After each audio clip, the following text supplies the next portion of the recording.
Engineer Saurabh Tiwari this side. दोस्तों, जब आप शटरिंग लगवा रहे हो और लोहे का काम करवा रहे हो तो कुछ चीज़ों का विशेष ध्यान रखो जिससे आपका पूरा काम बहुत अच्छा रहेगा। सबसे पहले जैसे ये लोहा है ना, शटरिंग लगी, शटरिंग के नीचे पहले देख लो ये बिल्कुल क्लीन होनी चाहिए, कोई बेरंची या कोई पॉलीथीन कुछ ना रहे। उसके बाद जब आप लोहा लगवाओ तो ये लोहे में ये कवर देख रहे हो ना, ये कवर, ये जितना भी आपको रखना है स्पेसिंग, जैसे 25 mm रखनी है तो 25 mm का ये आप पूरा क्लियर कवर इस तरह से बांध दो, जिसमें से एक नीचे वाले पोर्शन में रहेगा, एक इस साइड रहेगा और एक इस साइड रहेगा। ऊपर तो सीधे कवर शटरिंग से डलता है, तो ये इस साइड का पोर्शन जो है कवर बनाए रहेगा, शटरिंग के बीच में ये उस साइड से बनाए रहेगा और वो नीचे बनाए रहेगा। तो उससे होगा क्या कि जब आप इसके ऊपर कंक्रीट फिल करोगे तो आपको प्रॉपर बीम मिलेगी। कहीं ऐसा नहीं होगा कि आपका जो रॉड है वो नीचे दिख रहा हो।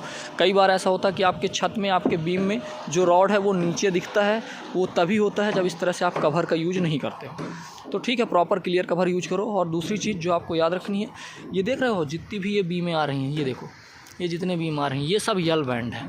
तो जहाँ पे आपका बीम इंड हो रहा हो, ये देखो प्रॉपर यल बैंड है ना, तो यहाँ पे जैसे ये बीम वहाँ से आई है, यहाँ से आने के बाद ये बीम यहाँ यल बैंड हो रही है, तो यहाँ पे आपको ये यल बैंड कराना ही कराना है। और ये कॉलम का जंक्शन है, ये कॉलम जंक्शन देख लो, तो जंक्शन पे आके ये बीम पूरी यल बैंड हो गई है। तो इस चीज़ को विशेष याद रखो कहीं भी काम करवा रहे हो। ये देखो, आप यहाँ भी देख सकते हो, ये जंक्शन में इधर वाली बीम जाके उस साइड यल बैंड है, इधर वाली बीम जाके उस साइड यल बैंड है।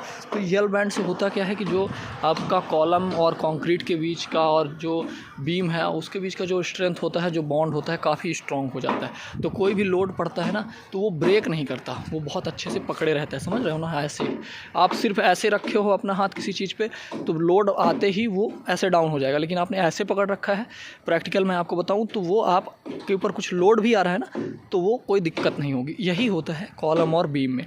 तो जब इस तरह से ये पूरा जो आप देख रहे हो ना प्रैक्टिकली, इस तरह से जो बीम पकड़ी रहती हैं इस तरह से, उस पर जब कंक्रीटिंग हो जाती है तो इसका बॉन्ड इतना स्ट्रांग हो जाता है कि यहाँ पे जो बेंडिंग मूवमेंट है, जो कि मैक्सिमम बेंडिंग मूवमेंट होता है, तो वहाँ पे आपको कोई दिक्कत नहीं आने वाली है लोड में। वो सीधे लोड ट्रांसफ़र होता है कॉलम में और कॉलम से नीचे फाउंडेशन पे चला जाता है। सो इन चीज़ों का विशेष याद रखो और बहुत सारी चीज़ें हम आपको बताते रहेंगे।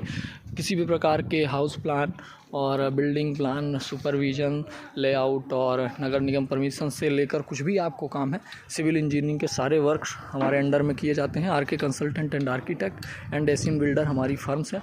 आप हमसे संपर्क कर सकते हैं और कॉन्टैक्ट नंबर हमने दे रखा है और हम यहाँ पे डिस्क्रिप्शन में भी दे देंगे।